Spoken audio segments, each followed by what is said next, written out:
ओम अज्ञानतिमिरान्धस्य ज्ञानाञ्जनशलाकया चक्षुरुन्मीलितं येन तस्मै श्रीगुरुवे नमः। नमो महावदन्याय कृष्ण प्रेम प्रदायते कृष्णाय कृष्ण चैतन्य नामने गौरत्युषे नमः। हे कृष्ण करुणा सिंधु दीन बंधो जगतपते गोपेश गोपिका कांत राधा कांत नमोस्तुते। तप्त कांचन गौरांगी राधे वृंदावनेश्वरी विश्वभानुसुते देवी प्रणमामि हरिप्रिये। तवै वास्मि ना जीवामि त्वया बिना इति विज्ञाय राधे त्वं नय मां चरणान्तिकं। गुरुवे गौरचन्द्राय राधिकायै तदालय कृष्णाय कृष्णभक्ताय तद्भक्ताय नमो नमः। वाञ्छाकल्पतरुभ्यश्च कृपा सिन्धुभ्येव च पतितानां पावनेभ्यो वैष्णवेभ्यो नमो नमः। श्री कृष्ण चैतन्य प्रभु नित्यानंद श्री अद्वैत गदाधर श्रीवासादि श्री गौर भक्त वृंद। हरे कृष्ण कृष्ण कृष्ण हरे हरे, हरे राम राम राम हरे हरे।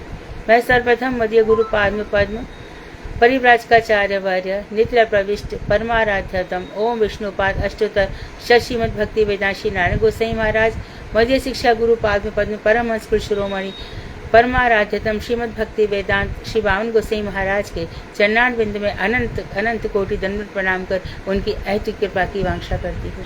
मैं ग्रंथ राशि चतन शिक्षामृत तदयी रचयिता ओम विष्णुपाद सत्यनारायण श्री भक्ति विनोद ठाकुर के चरणार बिंद में असंख्य कोटि दंडवत प्रणाम निवेदन कर उनकी अहैतुक कृपा की अभिलाषा करती हूँ। मैं उपस्थित सभी श्रोता वैष्णवी सभी के लिए यथा योग्य वंदन अभिवादन धन्यवाद करती हूँ। तो चेतन शिक्षा में तो आपको बहुत अच्छे प्रकार से समझ में आया ही है, और प्रश्न जिस तरह से आप लोग बना रहे हो तो लगता ही है कि आपने इतना पाठ को समझा है तभी आप प्रश्न बना पा रहे हो और उत्तर भी लेकर के आप तैयार बैठे हो। तो मॉडल आंसर रहने से उत्तर फटाफट हो जाते हो, पता भी चल जाता है हमें कि सही है या गलत है। तो हम वहाँ तक तो पहुँच ही चुके थे जहाँ हमें शांत रति के उपासक कौन है, कैसे होते हैं। शांत रति के जो उपास्य भगवान श्याम सुंदर, वो वहाँ तक नहीं पहुँचते, चतुर्भुज स्वरूप तक ही पहुँचते हैं, वो भी हमने पढ़ा। हमने मुख्य रूप से ये पढ़ा कि कोई भी जब मुख्य रति हमारे हृदय में उदित हो जाती है तब सबसे पहले विभाव आता है, फिर अनुभाव आता है, फिर व्यभिचारी भाव आता है, फिर सात्विक भाव आता है। अंत में हम उस रस का आस्वादन करते हैं। कभी कभी तो जहाँ तक भी हमारे चक्रवर्ती ठाकुर ने कहा है कि जैसे हमेशा कृष्ण ही विषय रहते हैं, लेकिन कभी कभी कृष्ण भी आश्रय हो जाते हैं। कब? वो जीव की भक्ति का जब रसास्वादन करते हैं तब। तो इस तरह से जो साधक अपने आप में डूब गया चुका है, उनकी साधना में डूब चुका है, फिर उसका बाहरी जगत बहुत कम हो जाता है। बाहरी जगत में उसको ऐसा लगता है मेरा कितना, क्यों लेन देन इतना। ऐसा नहीं कि संसारी लोग नहीं, और उसका भक्ति भगवान के चरणों में रहती है। या तो वो कथा सुनेगा या कथा कहेगा, ऐसी उसकी स्थिति हो जाती है। और संत महात्माओं की से अतिरिक्त वो ना किसी से चर्चा करता है, ना बातें करता है। छोड़ा नहीं जाता। आप देखेंगे सब कुछ छूट रहा है। ये भक्ति का प्रभाव है। ये महामंत्र जो हरे कृष्ण कृष्ण कृष्ण हरे हरे, हरे राम राम राम हरे हरे, जो हम ये जप रहे हैं ना, ये मंत्र ऐसा काम कर रहा है। इसमें कोई कह दे कि हाँ भाई श्रवण कीर्तन का है, क्योंकि मैत्री से साफ कह रहे हैं याज्ञवल्क्य जी, पति पत्नी से कह रहा है आत्मा तू अरे व द्रष्टव्य श्रोतव्य मंतव्य कीर्तितव्य। अरे आत्मविद्या का ही चिंतन कर, आत्मा का ही ध्यान कर, आत्मा का ही मनन कर। तो शरीर को ये सब छोड़ दे, ये सब कुछ नहीं है। ये शरीर तो पांचों शब्द रूप रस गंध स्पर्श के पीछे भागेगा ही भागेगा। संसार में भगवान ने ऐसी बनाया है, उनका मनोरंजन है। उनको इससे किसी भी जीव से कोई लेना देना नहीं है। बस उनके अंदर एक कमी है कि वो भक्त वत्सल है, ना वो ज्ञान वत्सल है, ना कर्म वत्सल है, कुछ भी नहीं है, सीधे साधे हैं। तो भैया सीधे भाव से भगवान से जुड़ना चाहिए, उन्हीं की उपासना करनी चाहिए। तो ये सब चैप्टर आपकी समझ में आया, और कितना समझ में आया अभी सामने आ जाएगा। तो प्रश्न आरंभ किए जाएं। प्रश्न इस बार बनाए हैं सुधा ने और साधना जी ने बनाए, और सुधा ने बनाए और हेमा ने बनाए। तो आप लोग आरंभ करें। हरे कृष्णा दीदी, दंडवत प्रणाम। हाँ, मेन क्वेश्चन इन दोनों ने बनाया, साधना दीदी और हेमा दीदी ने। हाँ, सुदेवी जी, सुदेवी नाम, साधना का दीक्षित नाम है साधना जी का, सुदेवी नाम दीक्षित। साधना जी अब आरंभ करें। वो आज आए हैं नहीं दीदी, क्लास में बिजी हैं, वो उनके स्कूल का कुछ चल रहा है, कुछ फैमिली में भी फंक्शन है। अच्छा। हेमा दीदी आप हो क्लास में? हेमा दीदी ने शायद अभी ज्वाइन नहीं किया। अनुराधा दीदी आप हो ना? हाँ जी दीदी, दंडवत प्रणाम दीदी। धन्यवाद। मैं फिर ऐसा करती हूँ, मैं क्वेश्चन बोल देती हूँ, आप नाम ले लेना प्लीज। पहला प्रश्न है हमारा, उपासना क्या है और यह क्यों की जाती है? रेणु गर्ग दीदी। हरे कृष्णा दीदी, दंडवत प्रणाम। दीदी, भगवान के समीप बैठ के भगवान को प्राप्त करने के लिए जब हम दिए गए मंत्रों का जाप करते हैं तो उसको उपासना कहते हैं। ये भगवान को प्राप्त करने के लिए दीदी की जाती है।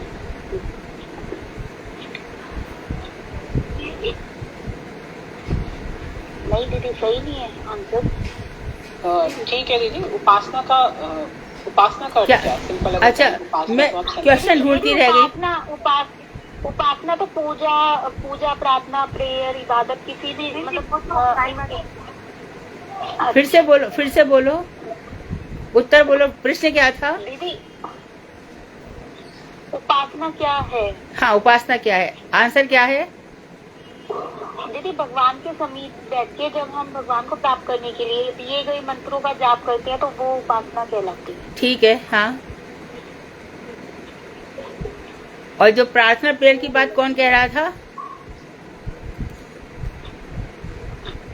वो तो दीदी इसके पर्यायवाची। हाँ, पर्यायवाची भी नहीं है, इनफैक्ट पर्याय भी नहीं है, क्योंकि वो उपासना है ही नहीं। उन्होंने कहा कि जो इबादत, हाँ, क्योंकि उसमें रस तत्व नहीं। हाँ, रस तत्व नहीं है। हाँ। तो तुम जो कह रही हो कि मंत्र है ना, तो जा भी दो प्रकार का हो जाएगा। मंत्रोपासनामयी लीला स्वारस्य की जब बहुत रस आने लगता है तो मंत्रोपासना से भी ऊपर स्थिति, जब हमने भीष्म पितामह का बताया और उसके बाद ये पंचरति बताई, ये रसोपासना है। तो ये जो पर्यायवाची बताए, जो हम समझ रहे हैं कि लोग समझते हैं ऐसा, क्रिश्चियन लोग समझ रहे हैं कि हमने प्रेयर कर ली तो उपासना हो गई, मुसलमान समझ रहे हैं कि हमने इबादत कर ली तो पंचवक्ता नमाज पढ़ ली तो हो गया। वो ये कह रहे हैं कि अजड़वाद है, ये सोच रहे हैं, जड़ से परे की चीज तो है, जड़ से परे, यानी आप जड़ संसार से परे की बात कर रहे हो। अच्छा, यदि अजड़वादी करते हैं तो आप ये बताओ कि फिर ये बाइबल और कुरान जिसने लिखा वो तो भगवान ने लिखा नहीं है, वो तो मनुष्य के द्वारा बनाया गया है। कोई बोलता है कि कोई भगवान के दूत आते उसने लिखा, कोई बताया इब्राहिम ने लिखा, जो कुछ भी उन्होंने अनुभव किया। और वो खुद ही कह रहे हैं कि अल्लाह करके कोई आकार नहीं होता, खुद ही कह रहे हैं कि इब्राहिम ने जब ईश्वर को देखा, उनका नूर देखा तो उनको प्रणाम किया, उनके साथ भोजन भी किया, खुद ही बता रहे। और फिर बाद में और आगे बढ़ा देते कि हम उन्होंने बैठ के मांस खाया। तो ये सब मनुष्य के कृत हैं जो बिल्कुल भी आदरणीय नहीं है वैष्णवों के द्वारा, क्योंकि ये सब मनगढ़ंत बातें हैं। तो इसलिए जो ये अजड़वाद कहा जाएगा। आप लोग अपने कॉन्सेप्ट क्लियर रखें। आगे। अरे कितना दीदी, हाँ, पहला क्वेश्चन दीदी ये था दीदी कि उपासना क्यों की जाती है दीदी। पहला क्वेश्चन उन्होंने ये बोला था दीदी कि उपासना क्यों की जाती है। उत्तर बोला नहीं था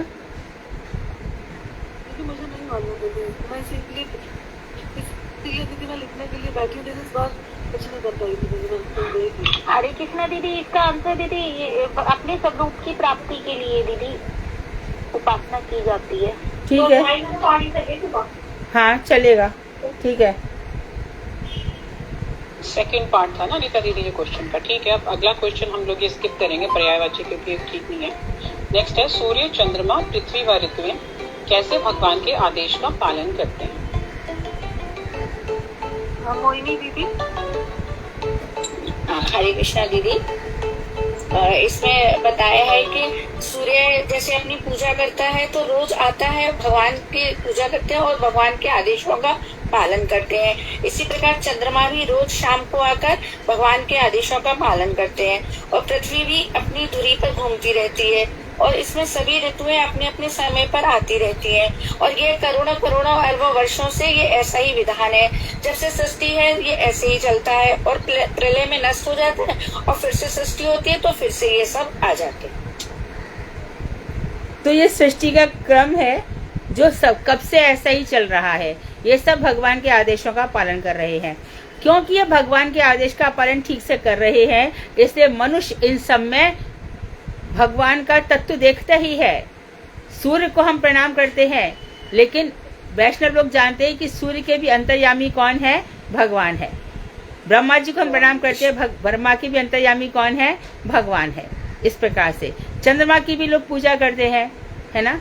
तो उसमें भी हम जानते हैं कि चंद्रमा तस्य भाषा सर्वम इदम विभाति, सारे उपनिषद कह रहे हैं उनकी चमक से सब कुछ चमक रहा है। तो हम इसलिए उनका उदाहरण देते हैं कि पूरी प्रकृति भगवान के आदेश में चल रही है और अपने अपने हिसाब से भगवान की पूजा कर रही है, भगवान के आदेशों का मान करके।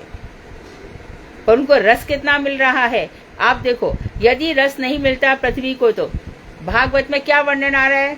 भागवत में वर्णन आ रहा है कि जैसे पुलक और रोमांच मनुष्य को होते हैं, ऐसे ही पृथ्वी जब भगवान श्री कृष्ण या भगवान श्री राम और उस पर चलते हैं और नरसिंह देव भी जब आए, तब पृथ्वी रोमांचित हो जाती थी।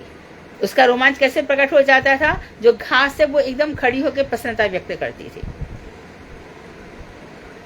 पृथ्वी को बरहा जी ने उठाया तो पृथ्वी को उनका समागम अनुभव हुआ। तो इस तरह से सारी की सारी प्रकृति भगवान के आदेशों का पालन करती है। गहना है क्लास में, संध्या गहना क्लास में है। हिमानी जी फोन कर रही हैं, उनको ऐड करना है। सुधा तुम कर पाओगी? हाँ जी, मुझे नंबर आप दे देंगे तो मैं भेजती हूँ। हाँ ठीक है, प्रश्न करो। हाँ। अगला प्रश्न है हमारे पास, कौन सी 3 प्रकार की चिंताओं ने आबद्ध कर शुद्ध स्वरूप को आच्छादित किया हुआ है? इंदु भाई दीदी। हरे कृष्णा, सबको दंडवत प्रणाम। जड़ चिंता और अजड़ चिंता रूप विशेष भाव। जड़ चिंता क्या है भाई जी? इंदु जी।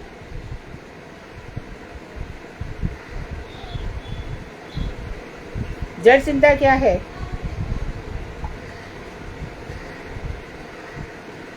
इंदु जी बोलिए। हरे कृष्णा दीदी। हाँ। जड़ चिंता भी एक प्रकार का अनर्थ है, इसको दूर करने पर हमको चिन्मय उपासना ना, वो तो ठीक है, अनर्थ तो है, लेकिन जड़ चिंता किसको कहते हैं? जड़ जगत के विषय, जड़ जगत की जो चिंताएं, हाँ, जड़ इस जगत से संबंधित, और इस हम शरीर को भी सत्य मान रहे, जगत को भी सत्य मान रहे, ये सब जड़ जगत की चिंताएं हैं।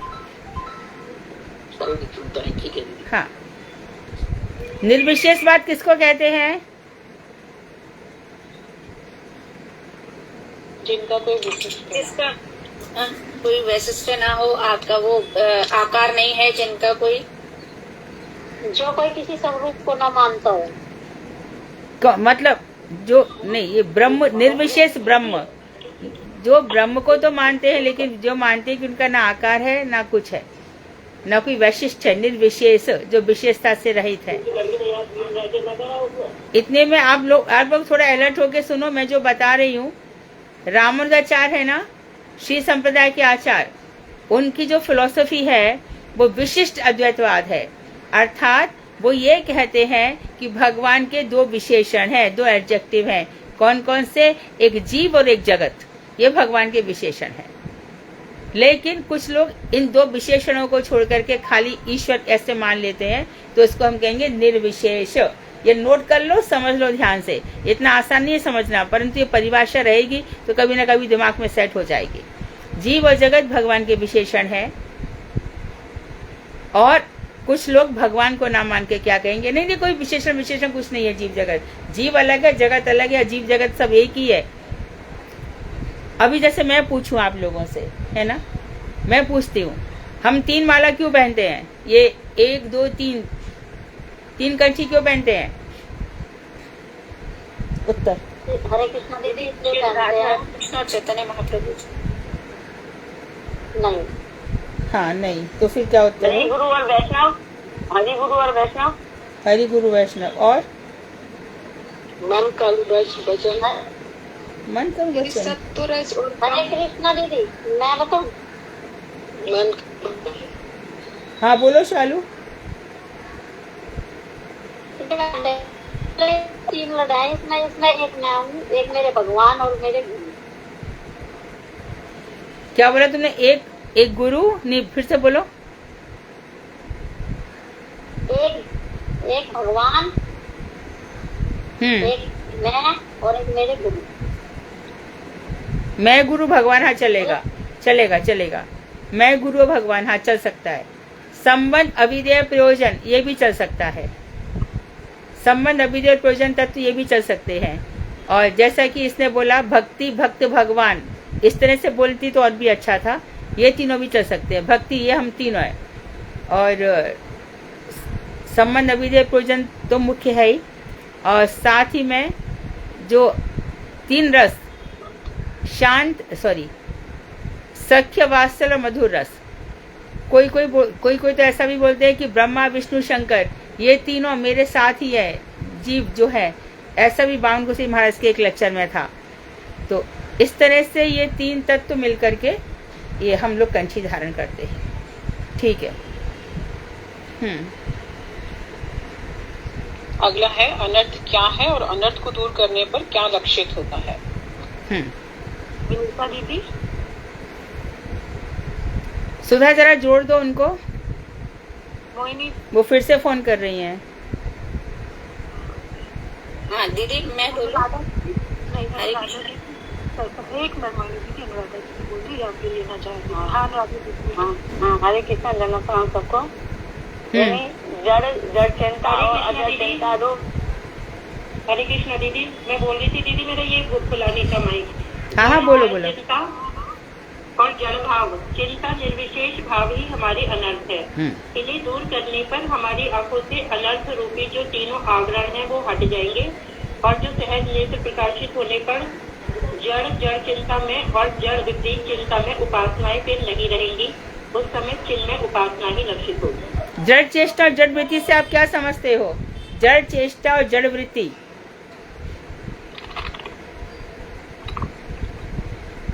जल्दी बोलो। अच्छा आंसर बोला। क्या नाम है आपका? आंसर जिसने बोला उनका नाम क्या है? नाम पता नहीं, मुझे क्यों लगती है। क्या नाम है?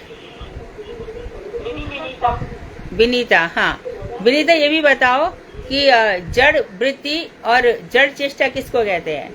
तुम नहीं बताओगी तो कौन बता रहा था, वो बताएगा। जड़ चिंता तो दीदी कोई होगी जो जड़ जगत की जो चिंताएं हैं के विषय में हम सोचते रहते हैं। हाँ शरीर से संबंधित हाँ। और जड़ वृत्ति हमारा हृदय, वृत्ति बताया था ना। वृत्ति का मतलब हमारी स्वाभाविक क्रिया जो होती है। एक बार तो आत्मा की स्वभाव है हमारा, वो स्वभाव भी हमारा, सुनो, हमारा नित्य स्वभाव तो यही है भगवान की उपासना। लेकिन हमने भूलकर क्या कर लिया है, जड़ जगत की प्रार्थना, जड़ जगत की पूजा, इसको ही अपना स्वभाव बना लिया है, जड़ वृत्ति, है ना। ये मेरी सास है, ये मेरा पिता है, ये मेरी माता है, इनकी सब पूजा करने लग जाते हैं और समझते हाँ शास्त्रों में कहा है ना, मातृ देवो भव, पिता देवो भव, अतिथि देवो भव। ये सब माननीय है लेकिन अवमाननीय नहीं है। इनका किसी का अपमान नहीं करना है। जिसने इनका अपमान किया वो पछताएगा। कभी अपमान नहीं करना है, लेकिन भगवान के अंश है ये सब, भगवान के अंश हैं। जन्म तो किसने दिया है? हमारे जन्म दिया हमको, जो आत्मा दी है वो तो भगवान से निकली है। शरीर दिया है जिन्होंने, वो हमारे लिए सम्माननीय है, लेकिन भगवान ही। आगे बोलो दीदी। इसमें जो अनर्थ का आपने ये भी बताया था ना कि वो वास्तविक में जो अर्थ नहीं है, जैसे अनर्थ जो अनर्थ नहीं है, जो परमार्थ नहीं है वही अनर्थ है, और जो परमार्थ वस्तु भगवान श्री कृष्ण और उनकी प्रेममय सेवा है, तो वही है कि श्री कृष्ण और उनकी परमार्थ ही छोड़ के जो कुछ भी है वो अनर्थ है। हाँ, भगवान को छोड़कर जो कुछ भी है सब व्यतिरेक, सब अनर्थ है।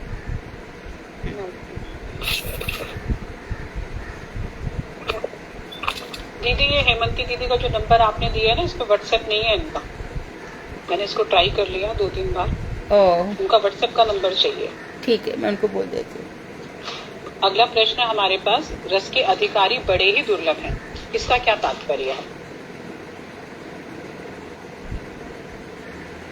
हेमा दीदी आ गई है, तो पूछो वो प्रकट होना चाहिए। आप अभी कंटिन्यू कर लो दीदी, अनाथा दीदी आप कंटिन्यू कर लो जी।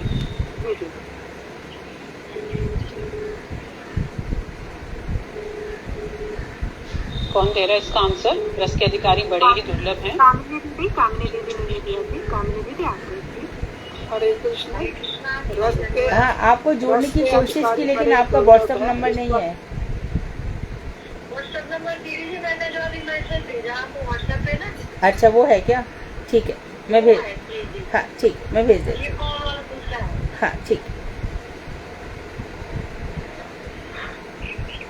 हरे कृष्ण। रस के अधिकारी बड़े ही दुर्लभ हैं।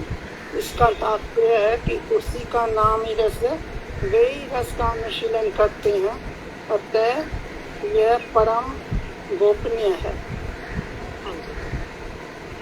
और तो इंदु भाई दीदी थोड़ा सा और एक्सप्लेन करेंगे आपको? हरे कृष्णा, धन्यवाद, प्रणाम। भक्ति की तरफ उन्मुख होना एक जीव के लिए बहुत ही असाधारण सी बात है। उनमें से द्वारकापति कृष्ण की भक्ति की तरफ उन्मुख होना, उस पर मथुराधीश वृंदावन के कृष्ण और अंत में ब्रजेंद्र नंदन श्याम सुंदर की उपासना बड़ी ही दुर्लभ है और अनेक जन्मों की सुकृतियों के पश्चात ही जीव भक्ति की ओर बढ़ता है। फिर भक्ति कपूर की भांति होती है, जैसे कि कपूर रखो किसी कमरे में तो उसकी स्मेल जो है सारे कमरे में फैल जाती है। और हमें इस भक्ति को जो है हमेशा अत्यंत गोपनीय रखना चाहिए, छुपा कर रखना चाहिए। किसी के सामने अपनी भक्ति को प्रकट नहीं करना चाहिए कि हम क्या भक्ति करते हैं। आप अपना व्हाट्सएप नंबर फिर से भेजिए, फिर से यही नंबर आ रहा है व्हाट्सएप भी, आप फिर से भेज दीजिए, है ना? हाँ। अगला प्रश्न है, उपासकों के प्रकार व अंतर बताइए। उपासक कितनी तरह के हैं, उनमें क्या डिफरेंस है? और कोई ट्राई करे, मतलब जिन्होंने मुझे अनुराधा दासी दीदी, अनुराधा दासी दीदी, हरे कृष्ण दीदी। हाँ, हरे कृष्ण दीदी, मैं बोलूं? हाँ, उपासक दो प्रकार के हैं, रस तत्व विदिक उपासक और रस विचार शून्य उपासक। और सही बोली ना? हाँ बिल्कुल ठीक है। एक तो रस तत्व से शून्य है और एक रस तत्वविद है, ठीक है। रूबी दीदी थोड़ा थोड़ा इनके बारे में भी बता दो प्लीज। बोलो।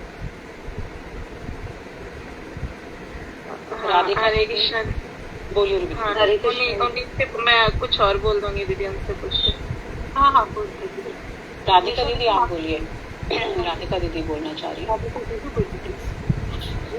हरे कृष्ण दीदी। सुधा अभी कोशिश करो, मैं भेजा नंबर तुम्हें। हाँ जी बोलिए राधिका दीदी प्लीज। दीदी जैसे उपासक दो प्रकार के बताए दीदी ने कि एक रस तत्वविद यानी कि जो रस के तत्वों को जानते हैं, विद।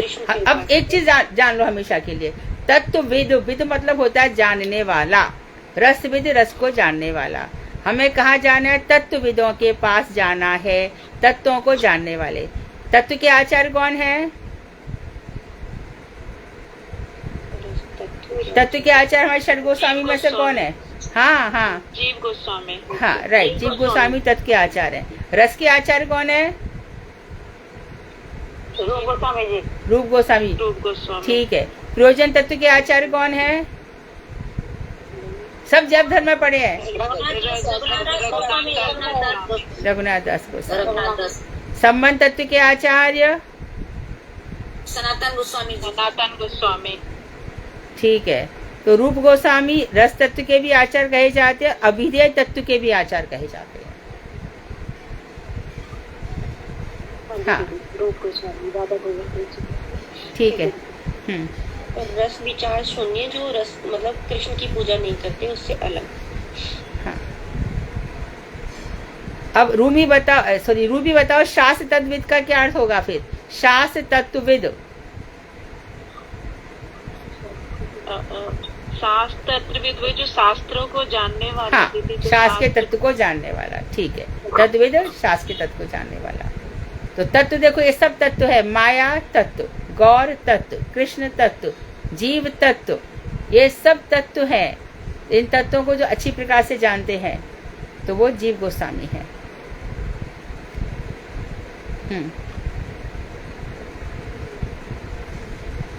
आगे नेक्स्ट क्वेश्चन। बढ़िया बढ़िया, एकदम अच्छे अच्छे प्यारे प्यारे स्मार्ट इंटेलिजेंट बच्चे बन जाओ सब, एकदम अलर्ट। ऐसा कृष्ण के सामने, किशोरी जी के सामने खड़े हो जाओ। हमें और क्या जानना है आपके विषय में बताओ, आपके चरणों में पड़े हैं। गौरांग महाप्रभु, गौर सुंदर, श्याम सुंदर, इनके सामने एकदम परफेक्ट बन के खड़े हो जाओ। संसार को सोचोगे ना, संसार को देखो कोई सुख वुख नहीं है। यहाँ का मान अपमान, मान प्रतिष्ठा सब झूठी, सब बकवास, सब बेकार है। इसके चक्कर में पड़ना ही मत, खाली दिखावे के लिए। हाँ हाँ ठीक है ठीक है, अलर्ट रहो अपने केस के लिए। हाँ बोलो सुधा। Next question. दीदी हेमंती दीदी को मैंने लिंक भेजा है, अगर फोन आएगा तो आप उनको बोल सकते हैं कि वो लिंक के थ्रू ज्वाइन कर लेंगे। हाँ ठीक है सर। अगला प्रश्न है हमारे पास, भाव कैसे और कहाँ से आता है? हरे कृष्णा दीदी ने बताया भाव कैसे और कहाँ से आता है? इंदु झा दीदी।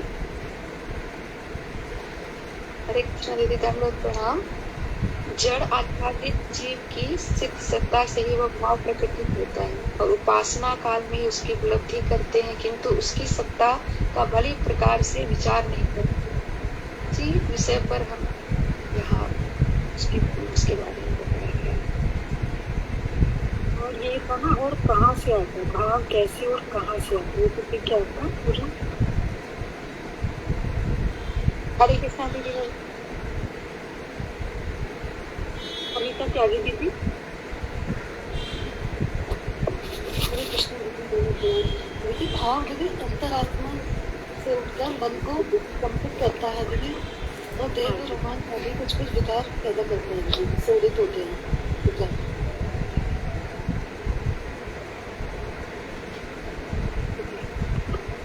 जी ठीक है दीदी।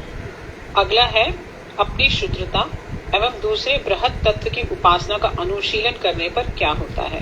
अपनी क्षुद्रता और बृहत तत्व के अनुशीलन से बताइए। और भी हैंड रेज कीजिए ना। अनुराधा दासी या हेमा दीदी आप बोलिए। हरे कृष्णा दीदी, दंडवत प्रणाम। अपनी क्षुद्रता एवं दूसरे बृहत तत्व की उपासना का अनुशीलन उदय होने के साथ ही साथ दिया सलाई या चकमकी पत्थर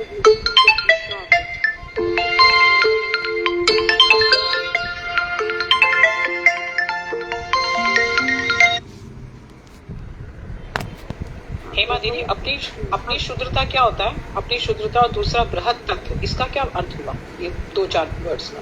जड़ और जड़ चिंता ये सब छोड़ना और निर्विशेषवाद को छोड़ना, शुद्धता हुआ, शुद्धता को छोड़कर या अपना जो भी अनर्थ है ये सब को छोड़कर जब हम बृहत तत्व मतलब रस की ओर जाते हैं, भाव जब जाते हैं तो उसका जब अपनी शुद्धता मतलब अपने छोटापन, हम तो बहुत शुद्ध है ना उनके आगे, जो विभू हैं बृहत तत्व भगवान, तो उनसे वही आपको सहसा आपकी वृत्ति, रस की वृत्ति उत्पन्न हो जाएगी। नेक्स्ट क्वेश्चन हमारे पास, स्थायी भाव क्या है?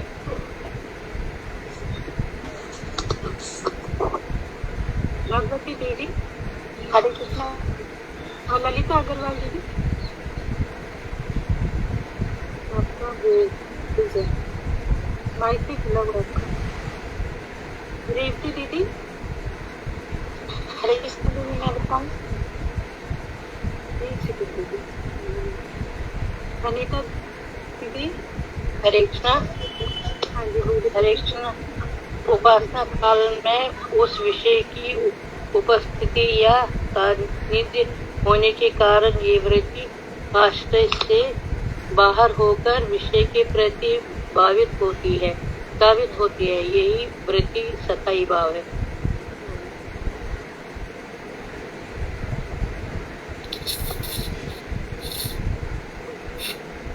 जिसमें कि हृदय हमेशा ही उसी भाव में आप्लावित रहे, उससे लबालब भरा रहे। अगला प्रश्न, जिस समय वृत्ति आश्रय और विषय को संयोजित करती है तब क्या होता है? छोटी सी है ये, आपको दीदी बोलिए।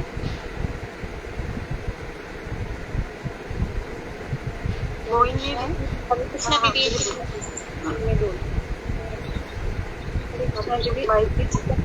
जिस समय हरे कृष्ण, जिस समय वृत्ति आश्रय विषय को संयोजित करती है, उसी समय आश्रय में कुछ क्रिया लक्षण रूप अनुभाव विलक्षित होते हैं। और ये कितनी तरह के होते हैं? 13 तरह के अनुभाव में। जी जी, ठीक है। अगला प्रश्न है हमारा कि वृत्ति की क्रिया की सहायता कौन करता है?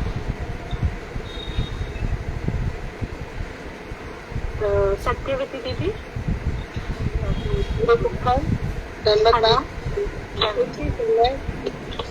उसी समय हर्ष, दैन्य या निर्वेद इत्यादि 33 व्यभिचारी भावों में से कोई ना कोई भाव आकर इस वृत्ति क्रिया की सहायता करते हैं। जी जी। अगला प्रश्न है स्वभावगत उपासना के प्रकार व उनमें ब्रीफली छोटे छोटे एक आध लाइन में उनका अंतर बताना है।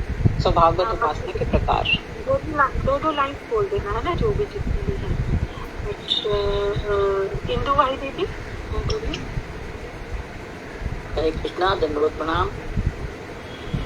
3 प्रकार होते हैं, कुंठित, स्वल्प विकसित और विकसित।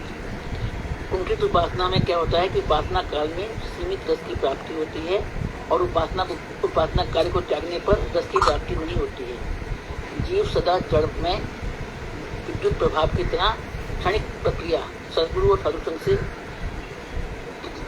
उन्नति और साधु संघ के अभाव में वो नास्तिक हो जाता है और निर्विशेष उद्देश्य द्वारा कुंठित उपासना विलुप्त हो जाती है और नष्ट हो जाती है। अगला बताऊं, स्वल्प विकसित। बताइए। जीवन में अधिकांश स्वल्प विकसित जो है, जीवन में अधिकांश व्याप्त रहती है। जहाँ 10 कथा सुनी जाएगी वहीं प्रीति होगी और जहाँ नास्तिक और निर्विशेषवादियों में हमारी कोई रुचि नहीं होगी। और विकसित उपासना, ठीक है। नेक्स्ट मैं बताऊं। हाँ जी। विकसित उपासना, हेलो, हाँ हाँ बोलिए दीदी। विकसित उपासना नाम भी स्पष्ट हो रहा है कि पूर्व विकसित होकर यथार्थ रूप से जीव को इसकी उपलब्धि होती है।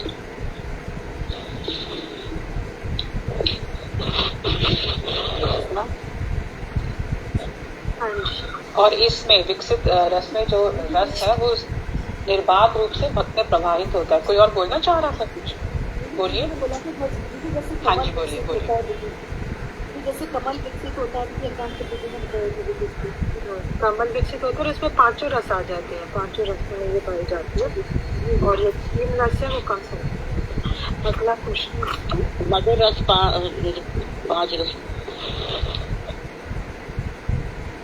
जी, अगला प्रश्न है कि कैसे आप जानोगे या कैसे आपको पता चलेगा कि आपके गुरुदेव आपकी सेवा से प्रसन्न है? ये बहुत इजी है, मेरे ख्याल से सबको हैंडल करना चाहिए, लेकिन बहुत एक साथ और टुगेदर। जिन्होंने नहीं बोला वो बोलना प्लीज। हरे कृष्णा दीदी, दंडवत प्रणाम।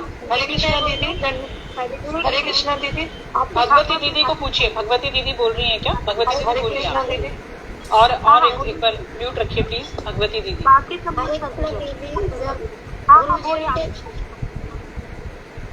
हरे कृष्ण दीदी। जब गुरु जी के आदेश गुरु जी के जब निजी पास में रहेंगे तभी तो हम गुरु जी जानेंगे हाँ कि ये मतलब वो है। इसी तरह गुरु जी के हम पास में रहेंगे, गुरु जी उठा के फेंक देंगे, हम 24 घंटे पास में रहेंगे। भगवती जी। हरे कृष्णा दीदी, मैं बोलूं? प्रसन्न होता है। हरे कृष्णा दीदी, गुरु जी प्रसन्न है। गुरु जी का सेवा करेंगे दीदी। भावना घेरा दीदी बोलिए। भावना घेरा दीदी। हरे कृष्णा दीदी। हाँ बोलो। प्रणाम। सारा भावना घेरा दीदी, जब हमारा मन प्रसन्न होता है और हम अच्छे से भक्ति कर रहे होते हैं तब असली भक्ति होती है हमारी, साधन भक्ति। हरे कृष्णा दीदी। हाँ हरे कृष्णा दीदी। हाँ बोलो बोलो। हरे कृष्णा दीदी। सुनिए। हरे कृष्णा। कैसे हरे कृष्ण दीदी। एक को बोलने दो ना, एक बोला तो दूसरा चुप रहे, फिर एक बोले। हाँ बोलो, एक जन बोलो। उषा शर्मा दीदी बोले। उषा। हाँ दीदी, जब गुरु को हम अपने मन में हर टाइम उनका ध्यान करते रहेंगे और गुरु के प्रेरणा से ही हम चलेंगे तो तब हमें लगेगा कि हमारे गुरु जी हमसे बहुत अति प्रसन्न है। पर गुरु जी भी आके प्रेरणा करते हैं, हमें कैसे पता चलेगा? दीदी सेवा लेती रहेगी, उनकी प्रेरणा एक एक करके बोलिए प्लीज, एक एक करके देखिए। परसों भी दीदी ने बड़ा क्लियर इस बात को समझाया था कि हमें गुरु की सेवा, हमारे गुरु सेवा से प्रसन्न है, कैसे पता चलेगा। एक लाइन का आंसर है ये, वन वर्ड आंसर है। दीदी श्यामा दीदी एक मिनट श्यामा दीदी, एक मिनट श्यामा दीदी, श्यामा दीदी हाँ जी दीदी मैं बोल रही। हाँ दीदी, जब गुरु हमसे प्रसन्न होते हैं तो हमें और सेवा देते हैं। हाँ यही बताया। ये सही है, बाकी सबने गलत बोला सब। तो दीदी गुरु जब प्रसन्न होंगे तो हमें अधिक से अधिक भक्ति अरे भक्ति अभी होगी कि नहीं कौन जानता है। सेवा भक्ति। और दीदी ने बोला तो जैसे भज हमें भज धातु सेवायाम, इसको रट लो, ऐसे बोला भी सकता है। हाँ, भज से जितनी हमारी सेवा, हाँ सेवायाम, भज धातु सेवा, तो सेवा जितनी सेवा। अब देखो उदाहरण देखो, गुरु जी के पास कोई एक गुरु मत ले लो, संसार भर के जितने भी गुरु किसी को भी ले लो, उनके पास शिष्य जाते हैं, ठीक है, कितने रुकते हैं, चले आते हैं, क्योंकि वो अपने मन की बहुत सारी भावनाओं को लेकर के, भावना तो नहीं कहना चाहिए, कामनाओं को लेकर के जाते हैं। उनकी कामनाएं वहां पर नहीं होंगी, भागे चले आएंगे, ठीक है। कुछ 2 साल रहेंगे, कुछ 4 साल रहेंगे, कुछ 6 साल रहेंगे, जीवन पर्यंत कौन रहा वो देखना पड़ेगा। तो सरस्वती प्रभुपाद के शिष्य कितने थे, और जाते समय देखो अनंत वासुदेव जो इत्यादि, जबकि वो आचार्य पद पे भी थे, लेकिन बाद में प्रभुपाद की सेवा नहीं कर पाए। जीवन के अंतिम रक्त के एक कण तक जो सेवा कर रहा है, स्वप्न में भी, गहरी नींद में भी, जागते भी, सोते भी, जो गुरु जी की सेवा कर रहा है, वही वास्तव में सेवा। तो गुरु जी की सेवा का फल भी क्या है, सेवा। और यही सेवा के प्रसन्न होकर गुरु जी, यस्य प्रसादात भगवत प्रसादो, यस्य प्रसादात न गति कुतोपि, जिनके प्रसन्नता से भगवान की प्रसन्नता है।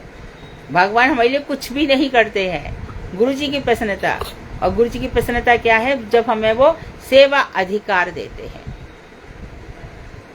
सेवा का अधिकार, अधिकार कहाँ मिलता है सेवा का। जब दूध उबल रहा था तो उसने क्या कहा कि मैं कृष्ण की सेवा ही नहीं कर पाया, तो जीवन जीने का लाभ क्या है।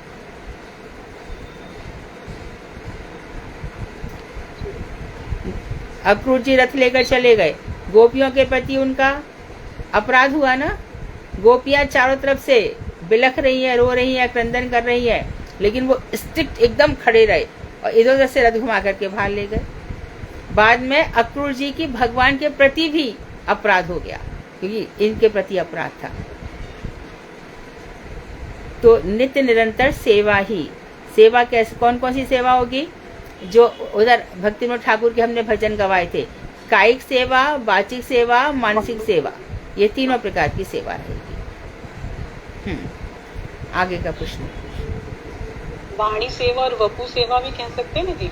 नहीं, वाणी सेवा वपु सेवा में ऐसा होता है कि जो हमारे प्रबंध पंचकम में आर्टिकल निकला है, ग्रंथ निकला है, तो उसमें विचार किया गया कि गुरु जी की वाणी का जो प्रचार कर रहे हैं, एक वो लोग हैं जो गुरु जी के लिए प्रसाद बना रहे हैं, गुरु जी की चरण संवाहन कर रहे हैं और गुरु जी का तेल मर्दन कर रहे हैं। तो ये वपु सेवा है गुरु जी की। कभी कभी मानो मेरे हाथ में दर्द, पैर में दर्द नहीं है और कोई आके दबा दे, तो ये वपु सेवा तो हो रही है, लेकिन गुरु प्रसन्न ही नहीं है, तो ये वपु सेवा भी किसी काम की नहीं है। अच्छा, हमने बहुत प्रसाद बनाया, बहुत उत्तम प्रसाद बनाया, मुझे जो अच्छा लगा मैंने बना दिया कि भैया मुझे ढोकले बहुत अच्छे बनते हैं, मेरे हाथ का ये बहुत अच्छा लगता है, और गुरु जी का पर गुरु जी ने कुछ भी नहीं खाया। यदि गुरु जी से पूछ के बनाना चाहिए ना कि आप क्या खाएंगे, अपने आप नहीं बनाना चाहिए। लेकिन इंदु जी कभी कभी अपने आप ही हृदय में भावना भी आती है कि गुरु जी को क्या पसंद है, ये भावना भी जरूर आ ही जाती है। तो ये जो वपु सेवा है, इससे तो, लेकिन गुरु वर्ग प्रसन्न होते हैं अपनी वाणी सेवा से। जैसे कि जीव गोस्वामी के लिए श्रीमन महाप्रभु जब बहुत छोटे थे, वो 12-13 वर्ष के रहे होंगे, बहुत छोटे थे, तो महाप्रभु ने कहा कि भविष्य में ये गौड़ीय वैष्णव संप्रदाय का आचार्य बनेगा, भविष्य में उनका बोल दिया था। तो जो वाणी का प्रचार करेंगे वो बपू सेवा से अधिक उत्तम है, जो उनकी वाणी का प्रचार कर रहे हैं। अपने मन करंत नहीं, हमेशा ध्यान रखें, जो मैंने गुरुदेव से सुना वही मैं सुना रही हूँ, तो गुरु भक्त प्रसन्न होंगे। और मैं इधर उधर का जिसका कोई मतलब भी नहीं है, अपने मन गणित कुछ भी बोल रही हूँ, तो ये मैं वाणी सेवा ठीक से नहीं कर रही हूँ, तो मैं ठीक से सेवा नहीं कर रही हूँ। इसलिए व्यास जी ने क्या कहा था, जो मुझे नारद जी ने बताया वही मैंने बोला। सुखदेव गोस्वामी भी क्या बोल रहे हैं अंत में, जो मैंने पिता ने मुझे पढ़ाया, अधीतवान, जो मैंने पिता से पढ़ा परीक्षित, वही मैंने तुमको सुनाया। तब उत्तरा आ गई है अंत में। सुबह तो चले गए 12वें स्कंध के 5वें अध्याय के बाद सुखदेव गोस्वामी चले गए। परीक्षित को ये क्या कर, अब तुम प्रस्तुत हो ना, अब तुम्हें मृत्यु का भय तो नहीं सताएगा। उसके बाद फिर उत्तरा जी आई है कि देख बेटा, इतनी बड़ी बड़ी भागवत में बातें हुई, इतनी गहरी गहरी बातें हुई, मुझे कुछ समझ में नहीं आया, तो मुझे संक्षेप में सुनाना क्या क्या हुआ। तब जो हुआ वो वृद्ध भागवतामृतम के रूप में सामने आया। तो इस तरह से जो वाणी सेवा है, जैसा सुना वैसा बताया, मन गणित बताया, और सोचा कि किसी को कुछ नहीं, हम कुछ नया दिखा देंगे, एज महाप्रभु के लाइन में जो है वो वही बताएंगे। तो इस वाणी सेवा से गुरु वर्ग अधिक प्रसन्न होता है रादर देन बपू सेवा से। लेकिन यदि गुरु जी बीमार हैं और उनको हमें अस्पताल ले जाना चाहिए या कुछ कर, और हम वो सब छोड़ के प्रचार कार्य कर रहे हैं, तो वो सब फिर गड़बड़ हो जाएगा। तो उस समय हमारे लिए बपू सेवा इम्पोर्टेंट है। बाबा मुस्लिम महाराज की प्रेस में उंगली आ गई, सब जानते इस घटना को।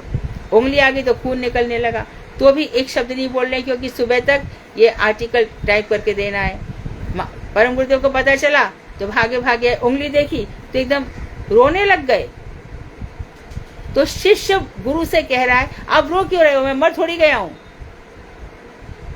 तो भी उनको लेके कलकत्ता गए, और जब तक उनकी उंगली ठीक नहीं होगी 3-4 दिन तक उनके पास ही रहे। तो एक वाणी सेवा का प्रचार कर रहा है और गुरु जी ने उसको कैसे अपना लिया।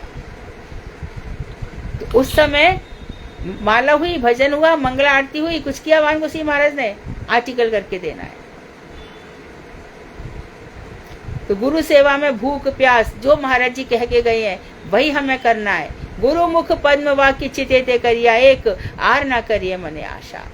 गुरु के चरण कमल से, गुरु मुख पद्म वाक्य, जो गुरु के मुख कमल से जो वाक्य निकले हैं, उनसे अपने चित्त को एक कर लो। और क्या करो, श्री गुरु चरणे रति यही से उत्तमा गति। श्री गुरु जी के चरणों में जो हमारा प्रेम है, मनुष्य तेरी यही एकमात्र उत्तम गति है। यहाँ से तो पधारने ही वाला है, मोक्ष तेरा अगले दिन तो लेने ही वाला है। बंधु मैं बता दूं उत्तम गति क्या है, गुरु जी ने जो कहा वैसा कर ले। इसे गुरुदेव कभी कभी कहते थे कि मठ में जो लोग मेरे पास रह रहे हैं उनसे कहीं अधिक प्रिय मुझे ग्रस्त भक्त हैं। क्यों कहा गुरु जी ने ऐसा? इंदु जी बताइए, आपके यहाँ महाराज जी आए थे ना? हाँ जी आए थे। हाँ, क्यों कह रहे गुरु जी ऐसा? मैंने सुना तो है पूरा, एक बार दोबारा बताइए आप क्या बोल रहे हो। गुरुदेव ने कहा था कि मुझे मेरे ब्रह्मचारियों से भी अधिक मुझे गृहस्थ भक्त पसंद है। क्यों कहा? क्योंकि जो भी घर में रहकर भी अगर गुरु की उपासना करता है निष्ठा के साथ और सेवा करता है ठाकुर जी की, तो वो कह रहे हैं कि घर ही वृंदावन है। हमारे यहाँ पीछे बाद महाराज जी आए थे, उन्होंने ये कहा था हमें कि अगर आप घर में रहकर जो भी हमारी तरफ सुबह उठ के मंगला आरती करनी है, कोई बात दशकम पहले पढ़ना है, गुरुवाष्टकम करना है, और भगवान को 7 बार भोग लगाना है, जल का, फल का, दूध का, खाने का, तो उससे जो है भगवान अति प्रसन्न होते हैं। और वो सेवा जो है वो मठ की सेवा से भी अधिक मानी जाती है। ये गुरुदेव ने अपने उसमें कहा था, प्रवचन में कहा था। तो गुरुदेव का ये कहना है कि जो मठ में, जो घर पे भी रहकर, दीदी एक बार आपको भी गुरुदेव ने ना बोला था कि नवदीप मत आना, तुम घर पर जाके अपनी उसकी सेवा करना। हाँ, मुझे बिल्कुल मना किया था। सामने से फोन आया था, मैं टिकट कराने वाली थी कि बेटी इस बार मत आना, मेरी सेवा कर। इस बार मैं भी नहीं जा रही हूँ, इस बार मुझे बहुत खराब लग रहा है, बहुत ज्यादा खराब लग रहा है। फिर आपने शायद 3 महीने का काम 15 दिन में किया था ना? मैंने, हाँ, मैं रोज 4 या 5 पेज ही लिख पाती थी। उन दिनों मैंने 7 पेज में 275 पेज कर लिए थे। वो बहुत आश्चर्य की बात थी। वो कहीं से भी बैठ करके कृपा शक्ति, उनके एक पत्र में है भी कि जैसे कछुआ बहुत दूर रहकर अपने बच्चे का पालन करता है, मैं भी तेरा ऐसे ही पालन करता हूँ। ऐसे गुरु जी के एक पत्र में आ जाएगा किसी न कभी। बहुत बड़ी बात है। और दीदी आपने एक बार ये भी बताया था, है आपके ऊपर। आपने दीदी एक कृपा बार ये भी होती तो बताया जब गुरुदेव यहाँ से गए थे तब मैं भी यहाँ से चली जाती। नहीं दीदी, फिर हमारा क्या होता, हम तो आपके लिए कामना करते कि आप 100 वर्ष से अधिक जिए और हमें पढ़ाते रहें। गुरु जी नाराज हो सारे व्यक्त पढ़ाते रहे हैं। मैं तो बहुत ही आपकी हूँ, बस दिल से आपको चाहती हूँ, बहुत दिल से। दीदी भगवान राम भी तो गए अपने परिकरों के साथ, लेकिन हनुमान जी को छोड़ गए पीछे की, तो भक्ति का प्रचार प्रसार वो अपने परिकर को तो पीछे छोड़ते ही है ना प्रचार प्रसार करने के लिए। आप हमारे लिए बोलिए, आप जाओगे तो हम क्या करेंगे, हम भी चले जाएंगे पीछे। अरे हम सब साथ में जाएंगे, हम सब साथ में ही थे। हाँ, हम सब साथ में हैं। सही है, ये बात सही है, ये सही है। गाँव न बसाएंगे, हम सब एक ही ट्रेन में बैठेंगे, आपके साथ जाएंगे। नहीं, हम दीदी वाले उस ट्रेन में नहीं बैठ पाएंगे। दीदी की ट्रेन में बैठेंगे सब एक साथ। दीदी की तो बहुत अनुराधा दीदी ने, हाँ अनुराधा दीदी ने सही बोला। हम दीदी के वहाँ अभी हमें बहुत मेहनत करके अनुगत्य में हम पीछे के डिब्बे में बैठ जाएंगे, पीछे के डिब्बे में बैठ जाएंगे। अगला वो गाड़ी में सीट ही नहीं मिलेगी हमको। अच्छा, अगला अभी हमने सीखना है अभी हमने अगला प्रश्न हाँ, नेक्स्ट क्वेश्चन। दीदी म्यूट करिए प्लीज। नेक्स्ट क्वेश्चन है, महामंत्र और आहनिक किस तत्व को प्रकट करते हैं? सामने आपके गुरुदेव का कोड भी आया है, मैं बताऊँ दीदी? जिन्होंने नहीं बताया वो बताया। मैंने नहीं बताया, प्लीज। तो फिर आप बताओ। महामंत्र प्रेम का है और आनिक संबंध का है। संबंध देने वाला है और वो प्रेम देने वाला है। प्रेम देने वाले, महामंत्र प्रेम देने वाला है, प्रेम प्रदाता है। राइट जी। इसमें अब इस पार्ट का लास्ट क्वेश्चन है ये। हरे कृष्ण जी कामनी दीदी बोलिए। वो ना मतलब एक वो महाराज जी का पढ़ रही थी, तो उन्होंने बोला कि महामंत्र में वो सभी रस हैं, तो वो आप थोड़ा बताइए। ये अभी मतलब जो हरे कृष्ण कृष्ण कृष्ण हरे हरे, इसमें सभी रस आ जाते हैं। सभी रस हैं। हाँ, ऐसे वो हाँ आपने भी ऐसे गुरु जी ने कहा होगा, लेकिन ये युगल मंत्र है, ये वास्तव में तो मधुर रति और श्रृंगार रस का ही मंत्र है। धीरे धीरे अपनी स्थिति में पहुंचवा देता है ये, क्योंकि प्रारंभ में कुछ भी महसूस नहीं होता। जो शुरू से भजन करते कहते ये सब क्या है, कुछ समझ में नहीं आ रहा, लेकिन इस रस के अंदर ऐसी सामर्थ्य है कि हमें शांति से वहां तक पहुंचा सकता है। मधुर रस का ही मंत्र है ये, प्रेम का मंत्र है। और शांत रस में प्रेम होता नहीं, ममता होती नहीं। अगला प्रश्न।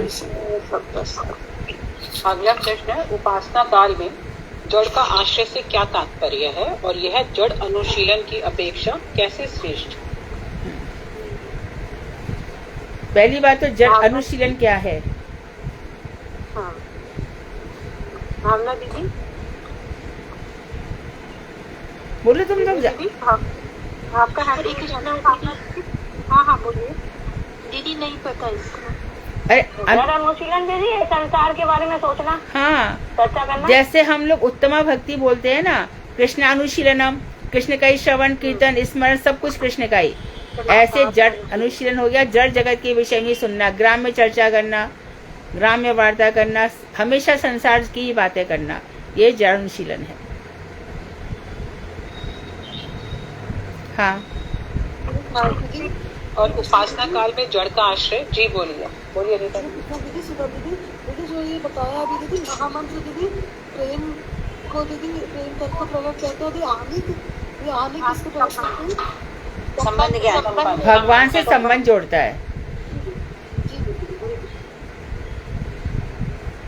ये आधा पार्ट रह गया क्वेश्चन का। उपासना काल में जड़ का आश्रय से क्या अर्थ है? उपासना काल में जड़ के आश्रय से क्या अर्थ है? निशा दीदी, निशा गुप्ता दीदी। हरे कृष्णा दीदी। हरे दीदी जब हम उपासना काल में हम ग्राम में चर्चा कर रहे हैं और वैसे हम उपासना कर रहे हैं, मंत्र कर रहे हैं, जिनको हम ग्राम में चर्चा कर रहे हैं और हमारा पूरा जो मन है वो ग्राम्य चर्चा और जड़ के तत्व में पूरा आसक्त है, तो इससे अच्छा ही है कि हम जो जड़ वस्तु है उसका ही अनुशीलन किस प्रकार से करें, तो वो भी उससे बेहतर, उससे ज्यादा अच्छा। नहीं, ये लाइन गलत है, ये लाइन गलत है। कर रहे हैं और हम हाँ नहीं, ये तो बोले उपासना में अपराध ना करे, जन्मोत्सव करके, ये गलत है। जड़ जगत वालों के लिए तो उपासना है ही नहीं। इसमें जड़ का आश्रय से क्या तात्पर्य है, ये क्वेश्चन है। तो प्रश्न ये था कि उपासना काल में जड़ का आश्रय से क्या मतलब है, और ये जड़ अनुशीलन की कंपैरेटिवली ऊपर कैसे हो गया?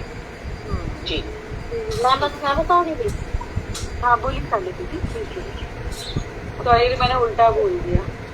हाँ कोई बात नहीं, बोलिए। उपासना काल में जैसा कि हम उपासना काल में उसमें जड़ आश्रय बताया, तो उसमें जैसा हम आसन भूमि का प्रयोग ही जड़ का आश्रय है। इस तरह से भक्त तत्वविद गुरु के अनुगत्य में शुद्ध भक्ति की ओर अग्रसर होता है।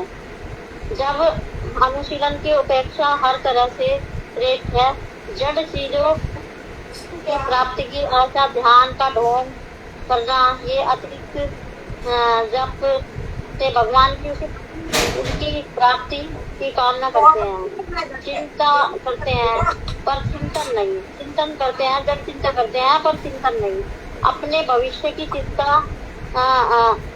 सताती है। ऐसे लोगों को यह नहीं समझ पाते कि जिसके अभी तक जीवन चलाया वही आगे हमारा जीवन चलाएंगे। और जड़ का आश्रय हम भगवान की उपासना करते हुए जैसा आसन लिया और हरे कृष्ण गलत है। ये ठीक है, सही है। उपासना काल में जड़ का आश्रय नहीं लेना चाहिए। हाँ। ललिता दीदी कुछ कहना चाह रही हैं, बोलिए दीदी। ललिता अग्रवाल दीदी, हाँ बोलिए। दीदी आप या तो म्यूट करिए। आपने स्पीकर ऑन किया अपना ललिता दीदी, अगर आपने आंसर देना है तो चलिए ठीक है। ये वाला चैप्टर हमारा खत्म हो गया दीदी। अब जो हमारी नेक्स्ट क्लास के उसके क्वेश्चन हेमा दीदी ने बनाए हैं। हेमा बोलो। अगर टाइम हो गया 4 बजे, 4 बज गए दीदी, पूरा समय कंटिन्यू करना है आगे। कर लो, थोड़े बहुत कर लो। देखो उसके तो 1 वर्ड आंसर है, फटाफट हो जाएंगे। देखो कितने होते हैं। हाँ जी हेमा दीदी, हरे कृष्णा, बोलिए। तृतीय धाम स्वीकार 1 वर्ड में आंसर है अभी शुरू का सारा, वैसे देते रहेंगे। शांत जीव का उपास्य वस्तु क्या है, एक शब्द में बताएं। नाम बोलो, नाम कौन बोल रहा है? दीदी कोई नाम ले लीजिए। अनुराधा दीदी आप ले रहे हो ना, प्लीज आप कंटिन्यू कर लो। अनुराधा दीदी मैं बोलूँ दीदी? सत्यवती दीदी।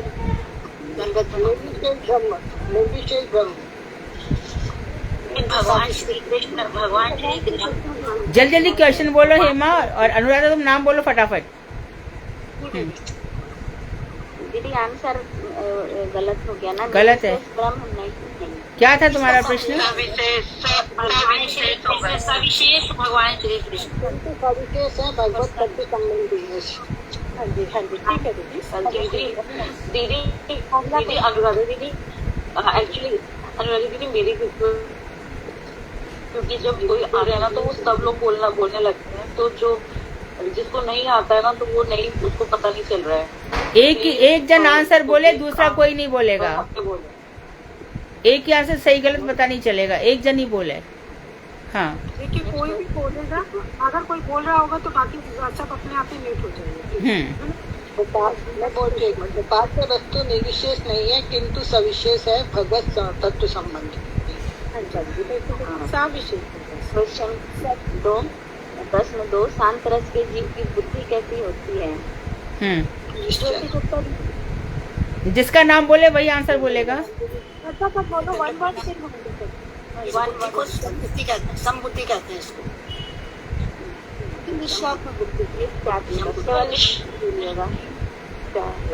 क्वेश्चन केवल शांत रस के जीव का हृदय कैसा होता है? तीसरा प्रश्न होता है। निशा गुप्ता दीदी जल्दी बोलिए दीदी, आपका हैंड रेज है। शैला बोलिए दीदी शांत की रति के, हरे कृष्णा दीदी। हाँ बोलिए दीदी। दीदी उनका इधर बिल्कुल शांत होता है और शांत जी रति कैसी होती है? रति कैसी होती है शांत जीव की? छोटा सा क्वेश्चन है कि ये है शांत रति कैसे क्या है? तब शांत रति होती है, शांत रति होती है। शांत जीव की रति का आश्रय क्या है? ये इसी के साथ में शाला का डेलवा शांत जीव, शांत जीव की शांत रति के आश्रय है। जी मैम। प्रश्न 6, शांत जीव की रति के विषय क्या है? ज्योति गुप्ता दीदी। दीदी इसमें सविशेष भगवान ही उनके विषय है। श्री कृष्ण सब रति के विषय श्री कृष्ण ही है। शांत जीव भगवत तत्व में कैसे होते हैं? अनुराधा कंडेलवा दीदी बोलिए जल्दी। सॉरी मैंने वो बोला खोला नहीं था अपना। शांत जीव भगवत तत्व में जड़ बुद्धि परिशून्य होते हैं। प्रश्न 8, शांत जीव की उपासना का चिन्ह क्या है? रेणु गर्ग दीदी बोलिए। रेणु गर्ग दीदी को अपने आप से ध्यान रखिए, फोन को खोलना आपको। राधिका दासी दीदी आप बोलिए, जल्दी करिए ना। जी चित्त सुख की प्राप्ति का योग ही उनकी उपासना का चिन्ह है। प्रश्न 9, शांत जीव की विषयों के प्रति उन्मुखता कैसी होती है? शैला दीदी, शैला खंडेलवाल दीदी, शांत जीवों की विषयों के प्रति उन्मुखता कैसी होती है? हरे कृष्णा दीदी। मोहिनी दीदी आप पूछिए, आप बोलिए। मैं बोल रही हूँ। वो विषयों के प्रति बिल्कुल अट्रैक्ट नहीं होते, विषयों का परित्याग करते हैं और निजानंद में स्थिर होते हैं। तो प्रश्न 10, शांत जीव के संबंध में कृष्ण कैसे होते हैं? रेणु गर्ग दीदी। कृष्ण तक तो पहुँचते नहीं है, कृष्ण तक तो पहुँचते नहीं है वो लोग, तो भगवान तक पहुँचते ही नहीं है। भगवान कृष्ण बोल नहीं, इतना नहीं जानते। हाँ पर भाई दीदी ने बोला शांत जीव के संबंध में कृष्ण कैसे होते हैं? चतुर्भुज रूप में होते हैं। दीदी मेरा नाम दीदी मैं बोलूं? बोलिए दीदी, आंसर बोलिए। कृष्ण मेरा नाम लिया है क्या? अरे बोल दो उत्तर मोहिनी, बोल दो। ये कृष्ण, ये शांत जीव के ब्रह्म संबंध में कृष्ण ये परमात्मा है, परंतु पूरे के पूरे भगवान के हो गए, वो ऐसे नहीं है। ये शांत रस वाले और ब्रह्म सविशेष है, इनके हृदय में परमात्मा है, तो वो ही इनके भगवान है। ठीक है, परमात्मा किंचित सविशेष ब्रह्म, परमात्मा ब्रह्म तक ही पहुँच पाते हैं, चतुर्भुज स्वरूप तक। आगे हेमा पूछो। प्रश्न 11, शांत जीव के ब्रह्म के नित्य विशेष होने के सिद्धांत में क्या अस्थिरता है? सिद्धांत में क्या अस्थिरता है? निशा गुप्ता दीदी। नितांत निर्विशेष ब्रह्म चिंतन में रति नहीं होती है। हरे कृष्णा दीदी। आप जो बोल रहे हैं उन्हें बोलने दीजिए प्लीज, है ना? हाँ जी बोलिए दीदी। शांत जीव के ब्रह्म में नित्य विशेष सिद्धांत क्या है? नितांत निर्विशेष ब्रह्म चिंतन में रति नहीं होती है। इनकी उत्पन्न रति पुरुष के जो ब्रह्म है वे सविशेष प्राय है, किंतु उन ब्रह्म के क्या नित्य विशेष है, इस चिंतात्म में उन्हें कुछ अस्थिरता रहती है। यही अस्थिरता क्या है? हरे कृष्णा दीदी, आगे मैं बोलूं? बोलो हाँ बोलो। हरे कभी तो स्वरूप को करते हैं, कभी ऐश्वर्य जगत को, विष्णु स्वरूप और कभी आध्यात्मिक परमात्मा नाम स्वरूप को, और उनके चित्त में उदित होते हैं। मतलब एक नहीं रहता, वो अलग अलग, कभी कुछ कभी कुछ।